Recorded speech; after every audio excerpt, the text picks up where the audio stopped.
Assalamualaikum warahmatullahi wabarakatuh. Halo, apa kabar anak-anak? Tentunya baik-baik saja ya setelah berlibur selama 2 minggu, yang mana kita ketemu di tahun yang baru harus punya semangat yang baru. Pada kali ini kita masuk pertemuan pertama pada semester genap.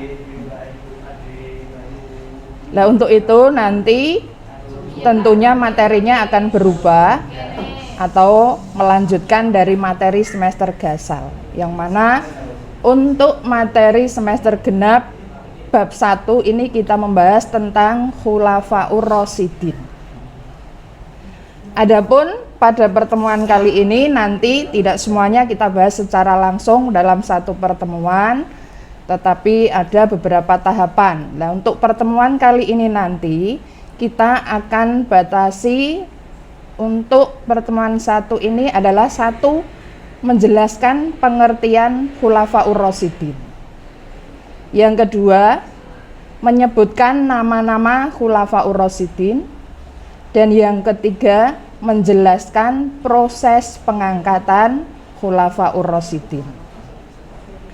Untuk itu saya berharap anak-anak bisa secara fokus untuk mendengarkan penjelasan singkat dari Bu Is, kemudian nanti bisa diperluas cakrawalanya dengan membaca modul atau buku-buku lain yang berkaitan dengan Khulafaur Rasyidin. Baiklah anak-anak, yang pertama kita akan membahas atau Bu Guru menjelaskan singkat tentang pengertian Khulafaur Rasyidin. Pengertian ini dapat dibedakan menjadi 2, 1 pengertian secara bahasa atau etimologi, dan yang kedua pengertian menurut istilah atau terminologi. Yang pertama, menurut bahasa atau etimologi, pengertian Khulafaur Rasyidin berasal dari 2 kata, yaitu khulafa dan ar-rasyidin. Khulafa adalah bentuk jamak dari khalifah, yang berarti pengganti. Sedangkan ar-rasyidin artinya yang mendapat petunjuk. Jadi Khulafaur Rasyidin adalah pengganti yang mendapat petunjuk. Itu adalah pengertian secara bahasa. Selanjutnya adalah pengertian Khulafaur Rasyidin menurut istilah. Jadi didefinisikan, ada penjelasannya secara lebih lengkap bahwa Khulafaur Rasyidin adalah para pengganti dan penerus kepemimpinan Islam. Jadi pengganti dalam memimpin umat Islam setelah wafatnya Rasulullah SAW dan mendapat petunjuk dari Allah Subhanahu wa Ta'ala. Saya ulangi lagi, pengertian Khulafaur Rasyidin secara istilah atau terminologi adalah para pengganti dan penerus kepemimpinan Islam setelah wafatnya Rasulullah SAW dan mendapat petunjuk dari Allah Subhanahu wa Ta'ala. Itu adalah pengertian dari Khulafaur Rasyidin. Jadi ada pengertian menurut bahasa dan pengertian menurut istilah.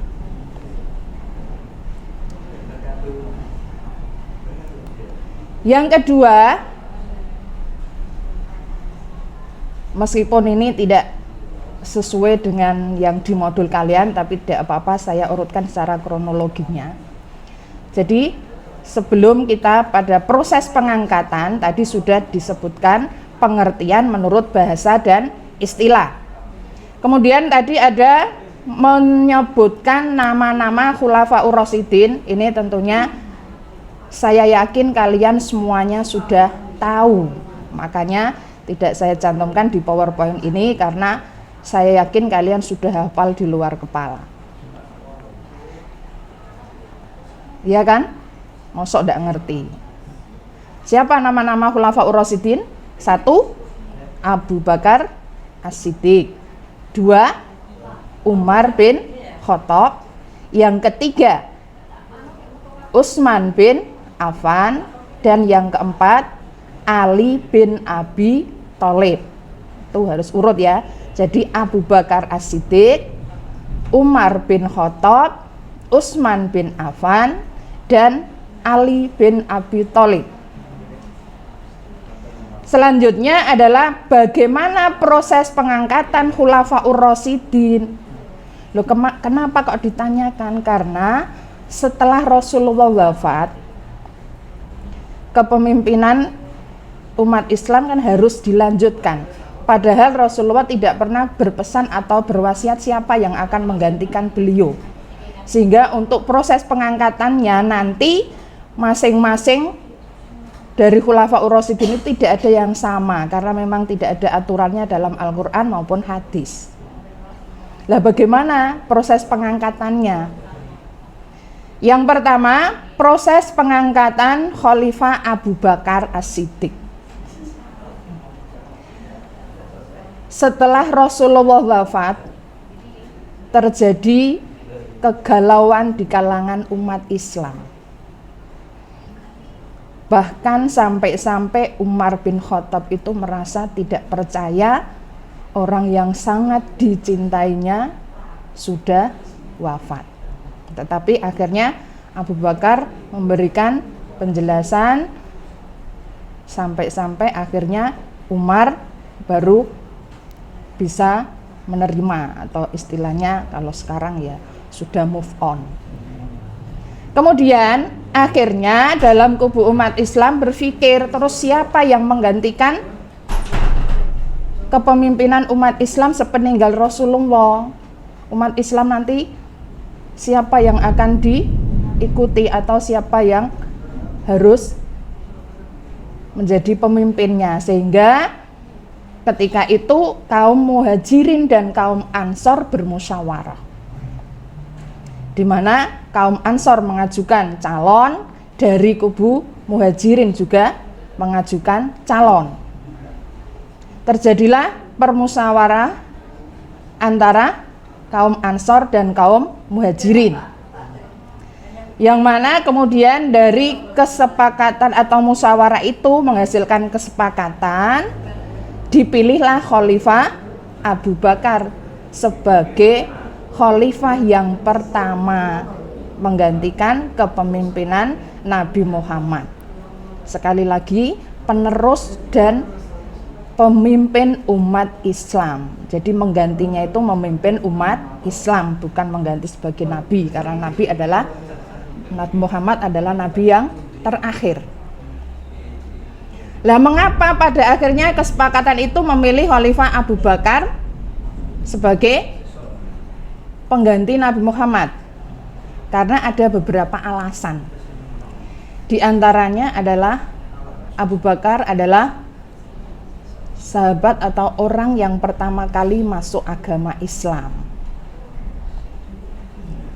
Kemudian Abu Bakar itu sangat setia dan cinta kepada Nabi Muhammad, sehingga apapun yang dilakukan oleh Nabi, apapun yang diperintahkan oleh Nabi selalu ditaati oleh Khalifah Abu Bakar.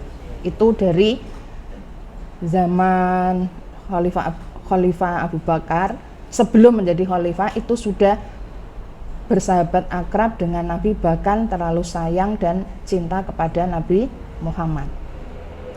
Akhirnya dapat disimpulkan bahwa proses pengangkatan Khalifah Abu Bakar adalah melalui musyawarah kaum muslimin, yaitu antara kaum Ansor dan kaum Muhajirin. Kemudian tidak lama Khalifah Abu Bakar hanya memerintah selama 2 tahun lebih. Kemudian beliau wafat. Bagaimana proses pengangkatan khalifah yang kedua atau Khalifah Umar bin Khattab? Sebelum Abu Bakar wafat sudah meninggalkan pesan atau wasiat. Karena apa? Abu Bakar tidak ingin nanti terjadi kegoncangan di kalangan umat Islam seperti pada masa atau ketika ditinggal oleh Nabi. Jadi ketika itu kan masyarakat kacau, galau dan lain sebagainya. Lah tidak ingin peristiwa itu terulang lagi, akhirnya apa? Khalifah Abu Bakar sudah berwasiat menunjuk Umar bin Khattab sebagai pengganti beliau. Yang mana surat wasiat itu ditulis oleh Utsman bin Affan. Jadi yang disuruh menulis surat wasiatnya adalah Utsman bin Affan. Jadi Khalifah Umar bin Khattab, proses pengangkatannya menjadi khalifah itu adalah penunjukan langsung dari Khalifah Abu Bakar melalui surat wasiat. Yang ketiga, bagaimana proses pengangkatan Khalifah Utsman bin Affan? Jadi dari keempat Khulafaur Rasyidin itu prosesnya berbeda-beda. Kalau Abu Bakar dipilih secara musyawarah, Umar dipilih secara ditunjuk atau melalui wasiat dari Khalifah Abu Bakar. Untuk Utsman beda lagi. Sebelum Umar menghembuskan nafas atau sebelum Umar bin Khattab wafat, beliau itu kan sakit. Lah ketika sakit itu beliau mengumpulkan para sahabat. Nah, di antara para sahabatnya itu ada beberapa orang yang ditunjuk. Ada 7 orang yang ditunjuk, dan itu nanti untuk pengganti sepeninggal saya, maksudnya sepeninggal Umar bin Khattab, adalah diputuskan oleh 7 orang tersebut dan diambil dari salah satu dari 7 orang tersebut. Jadi timnya sudah dibentuk sebelum Umar bin Khattab wafat. Dan tim formatur itu ada 7 orang. Nanti silakan nama-namanya dibaca di dalam modul, itu sudah ada semua. Nah, kemudian dari 7 tim formatur itu memilih atau sepakat Utsman yang menjadi khalifah pengganti Umar bin Khattab. Yang awalnya sebelum diputuskan itu kan ada 2 yang sangat kuat, tetapi dengan pertimbangan usia karena Utsman lebih tua sehingga diputuskan Utsman lah yang menjadi khalifah yang ketiga.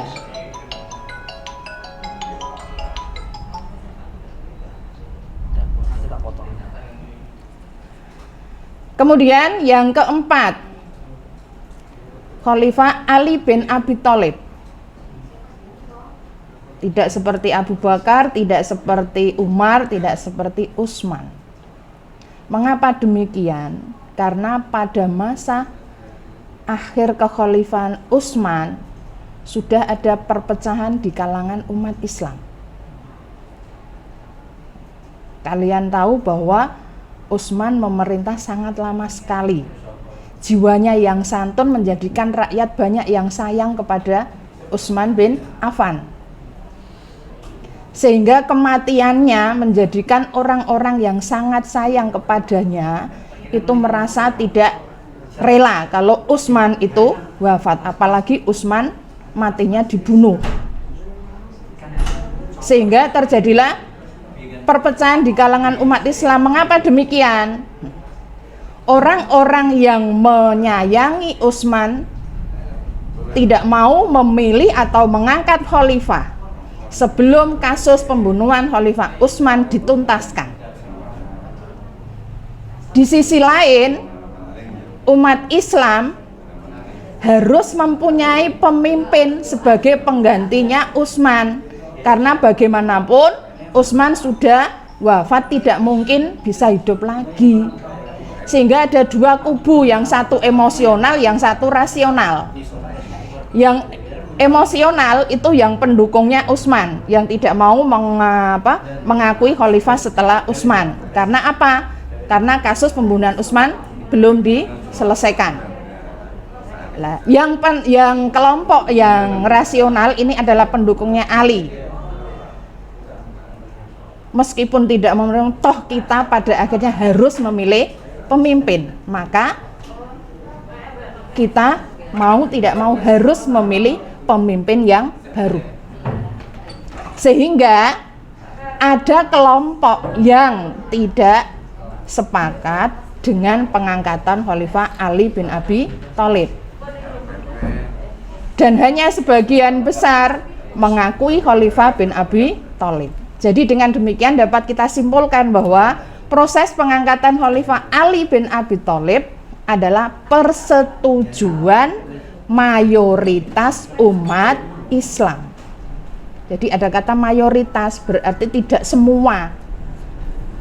Berarti kan sebagian kecil ada yang tidak mendukung Khalifah Ali, yaitu para kelompoknya atau pendukungnya Utsman bin Affan.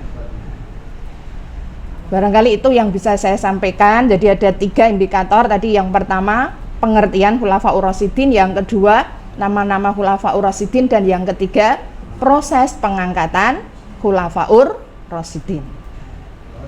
Nah, tentunya kalian yang mendengarkan dengan fokus bisa menerima penjelasan dari Bu Is, dan yang belum atau setengah-setengah nanti bisa diputar ulang untuk mendengarkan penjelasan saya. Gitu ya. Nah, sekarang tugasnya setelah kalian mendengarkan dari paparan saya secara singkat tadi, maka kalian silahkan jawab pertanyaan-pertanyaan berikut ini. 1. Jelaskan pengertian Khulafaur Rasyidin secara bahasa dan istilah. Yang kedua, sebutkan nama-nama Khulafaur Rasyidin. Gampang ya. Yang ketiga, bagaimana proses pengangkatan Khalifah Abu Bakar. Yang keempat, bagaimana proses pengangkatan Khalifah Umar bin Khattab. Yang kelima, bagaimana proses pengangkatan Khalifah Utsman bin Affan. Dan yang keenam, bagaimana proses pengangkatan Khalifah Ali bin Abi Thalib. Itu pertanyaan yang harus kalian jawaban, karena itu adalah indikator yang harus kalian kuasai pada pertemuan ini. Jadi ada 3 indikator dan ada 6 soal atau 6 pertanyaan. Dan untuk pembelajaran berikutnya nanti kalian baca dulu sebelumnya tentang biografinya. Jadi tadi saya dahulukan yang proses pengangkatannya. Untuk biografinya kalian baca-baca, sehingga untuk pertemuan yang akan datang penjelasannya akan lebih mudah kalian pahami. Sekian untuk pertemuan pada kesempatan kali ini, kurang lebihnya saya mohon maaf. Assalamualaikum warahmatullahi wabarakatuh.